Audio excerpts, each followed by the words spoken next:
بالله من الشيطان الرجيم.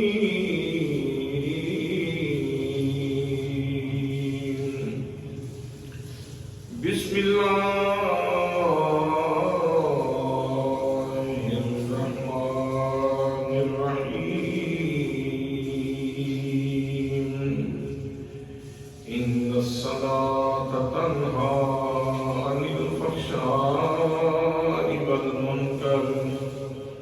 صدق الله مولانا العظيم وصدق رسوله النبي الكريم الأمين الرؤوف الرحيم. الصلاة والسلام عليك يا سيدي يا رسول الله وعلى آلك وأصحابك يا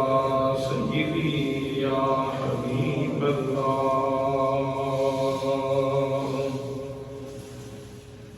اصل نماز ہے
بہت زیادہ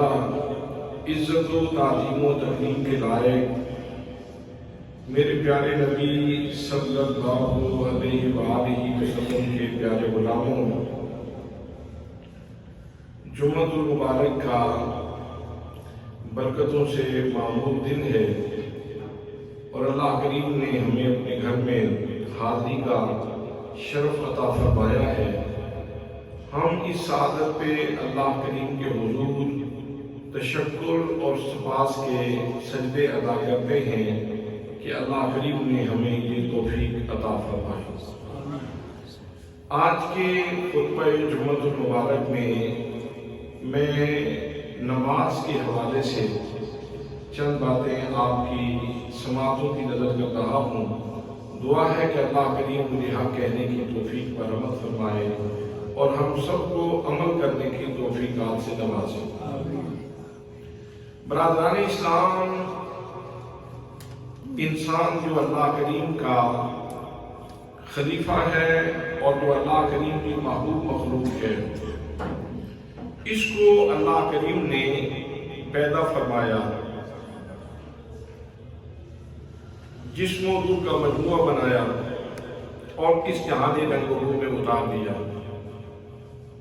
انسان کا جسم تو اسی جہان کا ہے،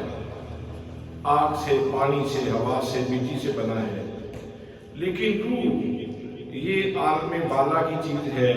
حریم نار سے آئی ہے، حریم قدس سے آئی ہے، حریم کبریا سے آئی ہے، اور یہ ہمیشہ اپنے اصلی وطن کی طرف لوٹنے کے لیے بے قرار رہتی ہے۔ روح یہاں مسافر خانے میں ہے، قید خانے میں ہے، اسی لیے تو کہا گیا الدنیا سجن المومن، دنیا مومن کے لیے قید خانہ ہے۔ روح اداس رہتی ہے، اس لیے کہ اللہ کریم نے روح کی پاتال میں، روح کی گہرائیوں میں اپنی محبت کا جوہر انڈیلا ہوا ہے، تو اس لیے روح بے قرار رہتی ہے۔ وہ اپنے مالک سے، اپنے محبوب سے اپنے مطلوب سے ملنا چاہتی ہے۔ تو اس جہان رنگ میں پھر اللہ کریم نے انسان کا وقت بھی مقرر کیا ہے۔ واپس جانے کا ایک وقت ہے، اپنی مرضی سے ہم نہیں لوٹ سکتے، تو اس جہان میں ہم نے وقت گزارنا ہے۔ تو روح کی تسکین کے لیے اللہ کریم نے جو سامان عطا فرمایا ہے، وہ سامان سب سے پہلے کلمہ طیبہ کی صحبت۔ جب انسان کلمہ پڑھتا ہے، مسلمان ہوتا ہے، دائرہ اسلام میں داخل ہوتا ہے، تو اس کی روح کی گھٹی اس کو مل جاتی ہے۔ یہ پہلا نوالہ اس کو یہاں اس جہان رنگو میں نصیب ہو جاتا ہے۔ پھر اس کے بعد روح کی تسکین کے لیے اللہ کا ذکر ہے، نماز ہے، روزہ ہے، حج ہے، زکوٰۃ ہے۔ یہ جتنے نیک اعمال ہیں، بلکہ یوں کہیے کہ قرآن مقدس کے جتنے اوامر ہیں اور جتنی نواہی ہیں،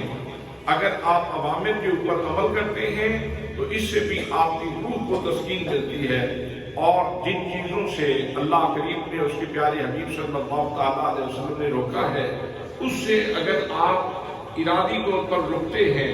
قصداً رکتے ہیں کہ میں نے ادھر نہیں جانا اس لیے کہ میرے لیے یہ نو گو کا ایریا ہے، میں نے اس طرف نہیں جانا کہ یہ ممنوع علاقہ ہے، اگر اس نیت سے آپ نہیں جاتے تو اس سے بھی آپ کی روح کو تسکین ملتی ہے۔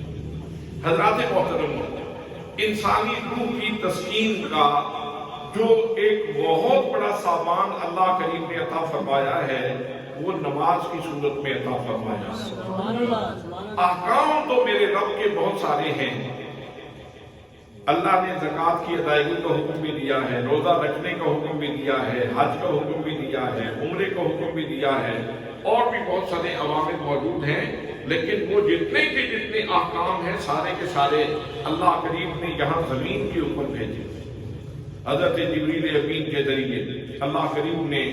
وہ اوامر اپنے محبوب صلی اللہ علیہ وآلہ وسلم کی طرف وحی فرمائے۔ لیکن یہ نماز ایسا تحفہ ہے جو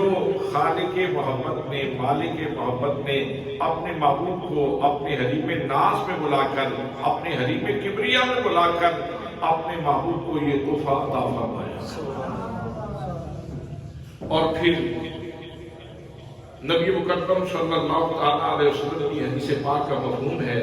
کہ مومن اور کافر کے درمیان فرق کرنے والی چیز نماز۔ مومن اور کافر کے درمیان فرق کرنے والی چیز نماز ہے۔ وہ کیسے؟ کہ مومن ہمیشہ اس کے دل کی ڈوری وہ مسجد کے ساتھ بندھی ہوئی، وہ اپنے معاملات کر رہا ہے، دکان پہ بیٹھا ہے، اپنے کھیت میں کام کر رہا ہے، گھروں میں مائیں اور بہنیں اپنی ڈیوٹیاں ادا کر رہی ہیں، جو خانگی معاملات ہیں وہ کر رہی ہیں، اور مرد اپنی اپنی ڈیوٹیاں اپنے اپنے دفاتر میں، اپنے کھیت میں، اپنی دکان میں وہ سر انجام دے رہے ہیں۔ لیکن سب کے دل کی ڈوری مسجد کے ساتھ بندھی ہوئی ہے۔ ابھی مسجد سے آواز بلند ہوگی اور ہماری روح اپنے رب سے ملاقات کر لے گی، ہماری روح اپنے رب سے ملاقات کر لے گی۔ مائیں بہنیں گھر میں نماز ادا کر لیتی ہیں اور مرد مسجد میں آ جاتے ہیں اور یہاں آ کے اپنے رب کے حضور جھکتے ہیں، تو اس طرح ان کو ان کا فراق کم ہو جاتا ہے، ان کی جدائی کے اثرات کم ہو جاتے ہیں اور ایک سامان وصل مل جاتا ہے، روح کے لیے ایک تسکین کا سامان مل جاتا ہے۔ اور آپ نے مشاہدہ کیا ہوگا کہ اگر انسان بہت تھکا ماندہ ہو اور بڑا لمبا سفر کر کے آئے انسان، اور اگر آتے ہی آپ وضو کر کے نماز پڑھ لیں تو آپ کی آدھے سے زیادہ تھکاوٹ اسی وقت اتر جاتی ہے۔ اس کی وجہ یہ ہے کہ روح کو سکون مل جاتا ہے اور انسان ایک ذمہ داری سے عہدہ برآب ہو جاتا ہے، اس سے فارغ ہو جاتا ہے، انسان کو ایک سکون مل جاتا ہے۔ میں تو بندہ ہوں، میرا کام بندگی کرنا ہے، سو اس حوالے سے شکر ہے کہ اللہ نے مجھے یہ توفیق عطا فرمائی اور میں نے یہ سجدے ادا کر دیے۔ تو دوستان محترم، نماز یہ اللہ کریم کا خاص تحفہ ہے جو اس نے اپنے محبوب صلی اللہ علیہ وآلہ وسلم کو عطا فرمایا، اور یہ دن میں 5 دفعہ یہ سعادت عطا فرمائی گئی۔ رات کو سوئے تھے، صبح روح بیقرار تھی کہ سائیں سے ملاقات ہو۔ اللہ اکبر، روح بیقرار تھی کہ سائیں سے ملاقات ہو، مالک سے ملاقات ہو، میرے محبوب سے ملاقات ہو، میرے مطلوب سے ملاقات ہو، میرے محبوب سے ملاقات ہو۔ اللہ کریم نے یہ موقع عطا فرما دیا۔ ادھر سے صبح سویرے اذان کی آواز آتی ہے تو ایک سکون کا جہان آباد ہو جاتا ہے، اور پھر جب دوڑتا ہوا بندہ مسجد میں آتا ہے، نماز کیا ادا کرتا ہے، ایسے سمجھتا ہے جیسے میں نے صبح کو بہت بڑے اچھے انداز میں شروع کر دیا۔ تو صبح سویرے ملاقات ہو گئی، پھر 4-5 گھنٹوں کے بعد پھر روح میں ایک اشتیاق پیدا ہوتا ہے کہ مجھے میرے مالک سے ملاقات ہونی چاہیے۔ تو پھر موقع دے دیا ظہر کے وقت کہ ظہر کے وقت آؤ اور اپنے رب سے ملاقات کرو، پھر کام کرو، اپنے بچوں کی روزی کماؤ۔ اور جب تھوڑی دیر ہوئی تو پھر روح مشتاق ہوئی کہ اب پھر میرے محبوب سے ملاقات ہو، اس سے باتیں کر لوں، سامان وصل مل جائے، میرا رزق مجھے مل جائے۔ تو پھر اللہ کریم نے بندہ مومن کو نماز عصر عطا فرما دی، نماز عصر عطا فرما دی، اور پھر کام کیا۔ پھر 2 گھنٹے کے بعد پھر سعادت نصیب ہو گئی۔ آپ پھر نماز مغرب ادا کر لیں، نماز مغرب ادا کر لیں، اور پھر نماز مغرب ادا کرنے کے بعد کھانا وانا کھایا، اور اب ہر بندہ نندیا بھول جانا چاہتا ہے، یعنی نیند کے جہان میں جانا چاہتا ہے۔ اب نیند تو موت صغریٰ ہے، یہ موت کی چھوٹی قسم ہے، پتہ نہیں رات کو آنکھ بند ہوئی صبح کھلے گی کہ نہیں کھلے گی۔ تو اب ویسے چاہیے تو یہ تھا کہ رات کی عبادت تھوڑی ہوتی، لیکن 17 رکعتیں عطا فرمائی گئی، 17 رکعتیں عطا فرمائی گئی۔ دنیا داروں کے لیے شاید یہ بھاری بوجھ ہو، جیسے جاوید غامدی اور اس طبقہ کے لوگ ہیں، ان کے لیے تو شاید یہ بہت بھاری چیز ہوگی، لیکن بندہ مومن کے لیے یہ انتہائی راحت افزا عبادت ہے کہ پتہ نہیں آنکھ کھلے گی نہیں کھلے گی، ذرا جی بھر کے سجدے تو کر دیں۔ سبحان اللہ۔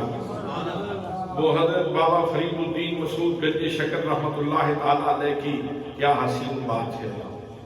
آپ کا وہ آخری لمحات تھے زندگی کے، اور نماز عشاء ادا کرنی تھی آپ نے، تو ذرا اس کیفیت سے باہر آئے تو فرمایا میں نے نماز ادا کر دی ہے۔ جی حضور آپ نے نماز ادا کر دی ہے۔ فرمایا کوئی پتہ نہیں، زندگی کا بھروسہ نہیں، چلو پھر ایک بڑی یاد دے ہوئے دے سے رکھیے، چلو پھر ایک بڑی یاد دے ہوئے دے، اللہ اکبر، چلو پھر ایک بڑی یاد دے ہوئے دے، چلو پھر ایک بڑی یاد دے ہوئے دے سے رکھیے۔ حضرات محترم جو سجدہ کرتے ہوئے یہ نیت کرتے ہیں کہ چلو یاد دے ہوئے دے سے رکھیے، ان کے لیے تو یہ گراں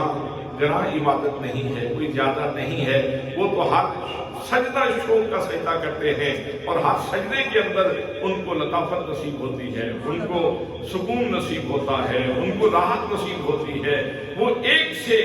پڑھ کر دوسرے سجدے میں لطف میں چلے جاتے ہیں، محبت میں ڈوب جاتے ہیں۔ تو دوستو، اللہ کریم نے یہ ایک دن میں اپنے ساتھ 5 ملاقاتوں کا موقع عطا فرمایا۔ تو فراق میں ہے، تو میں تجھے 5 مواقع عطا فرماتا ہوں، اور جن کو زیادہ ملاقات کرنے کی عادت ہوتی ہے۔ ہر بندے کا عشق برابر نہیں ہوتا، ہر بندے کی محبت برابر نہیں ہوتی۔ جن کو زیادہ شوق ہوتا ہے ان کے بارے میں اللہ نے قرآن مقدس میں ارشاد فرمایا تتجافی جنوبہم عن المضاجع، وہ آدھی رات ہوتی ہے تو ان کو عشق بے قرار کر دیتا، محبت تڑپا دیتی ہے، پھر وہ اٹھتے ہیں، وضو کرتے ہیں، اور پھر مصلی ڈال دیتے ہیں۔ مصلی ڈال لیتے ہیں، روح آواز دیتی ہے، روح کہتی ہے میں بچھڑی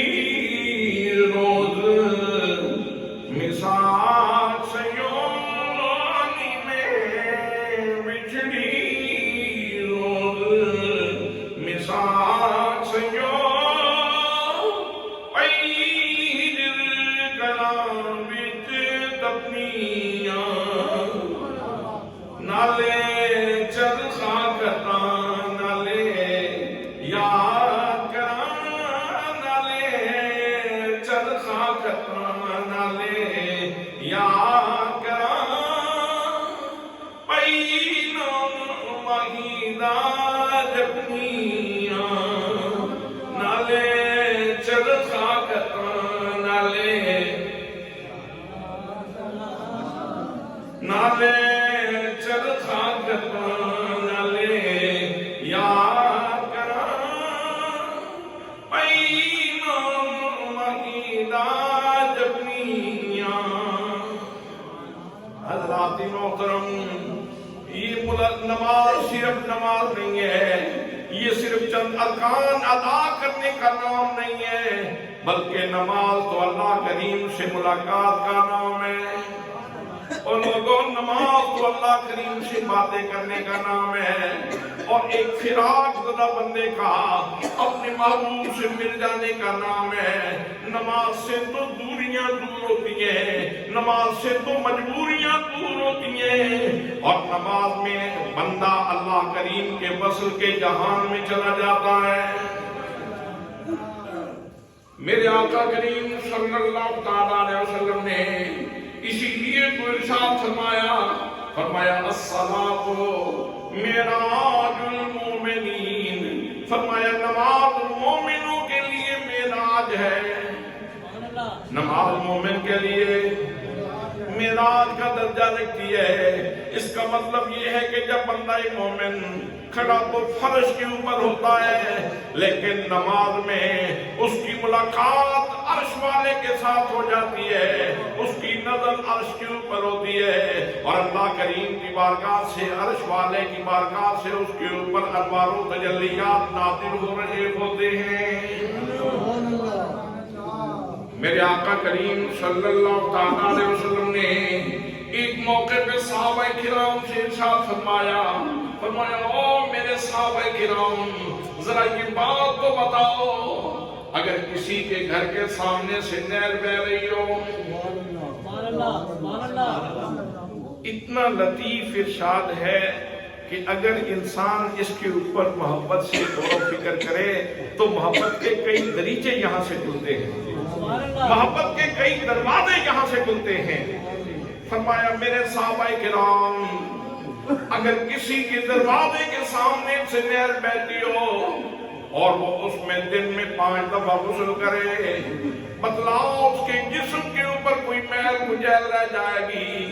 صحابہ کرام نے 10 بستال کی، یا رسول اللہ کیوں میل کچیل رہے گی جس نے دن میں 5 دفعہ غسل کیا ہے؟ پھر میرے آقا کریم صلی اللہ علیہ وسلم نے اس رات سے پردہ اٹھایا جس کے لیے مثال دی تھی۔ فرمایا میرے صحابہ کرام سن لو، جو بندہ 5 دفعہ نماز ادا کرتا ہے، اس کے جسم سے روح سے گناہ ایسے ہی دھل جاتے ہیں جیسے دن میں 5 دفعہ نہر کے اندر غسل کرنے والا دنیاوی میل کچیل سے دھل جاتا ہے۔ اب اس میں جو راز محبت ہے وہ آپ کی خدمت میں عرض کرنا چاہتا ہوں۔ حضرات، ہم یہاں اس دنیا فانی میں ہیں اور ہم نے اس جہان کو چھوڑ جانا ہے۔ یہ سانسوں کی مالا ضرور ٹوٹ جائے گی، یہ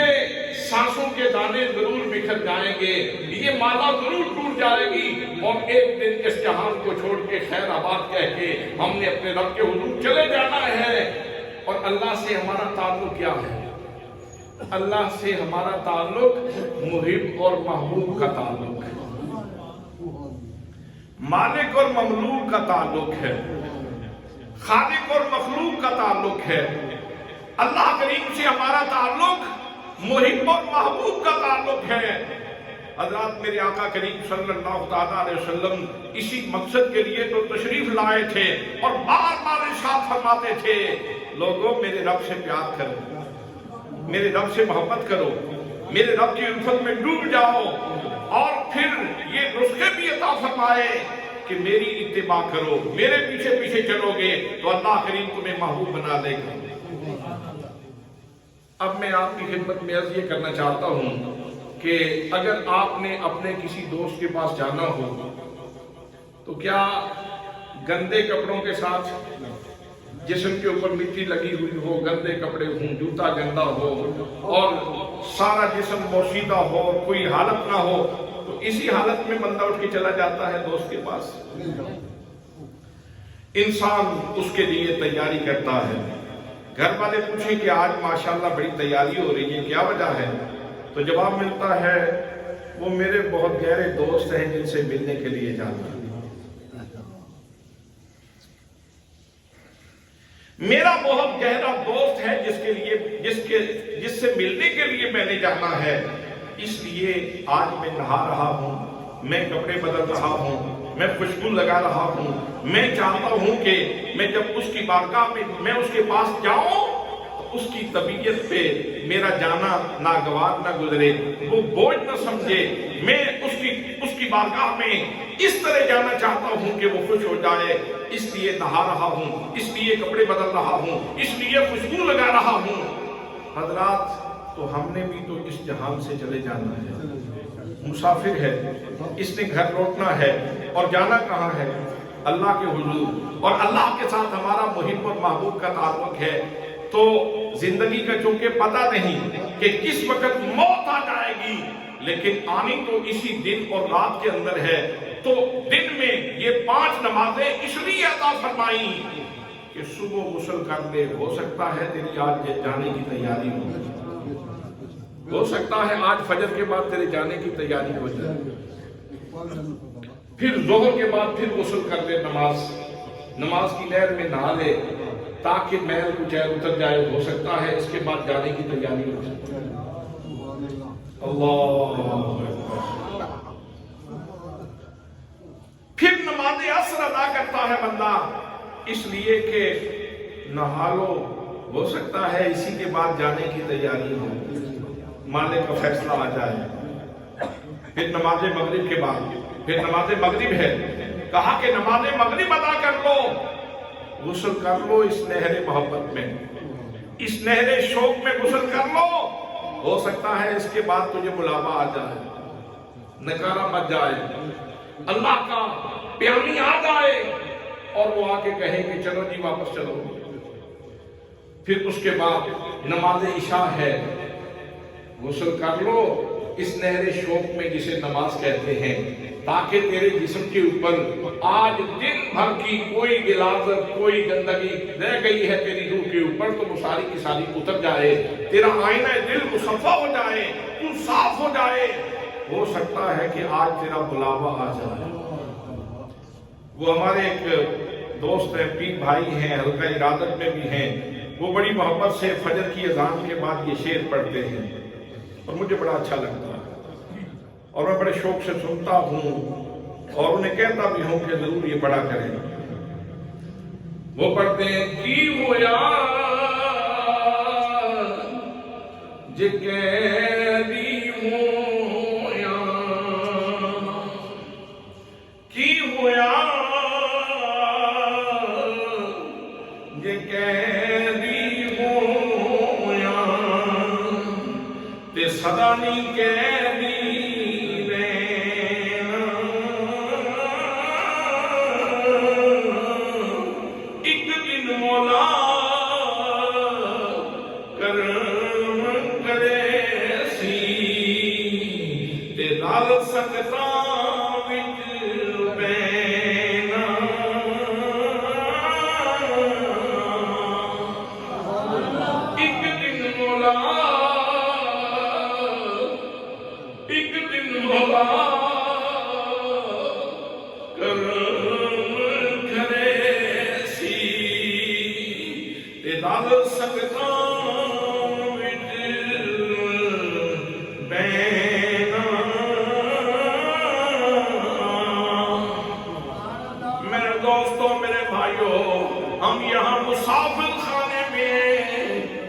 اس وقت کا انتظار کر رہے ہیں جب اللہ کا فرشتہ آئے گا، اللہ کا پیامی آئے گا اور آ کے پیغام سنائے گا، آ کے ارشاد فرمائے گا، یا ایتھا النفس المطمئنہ، اور نفس مطمئنہ والے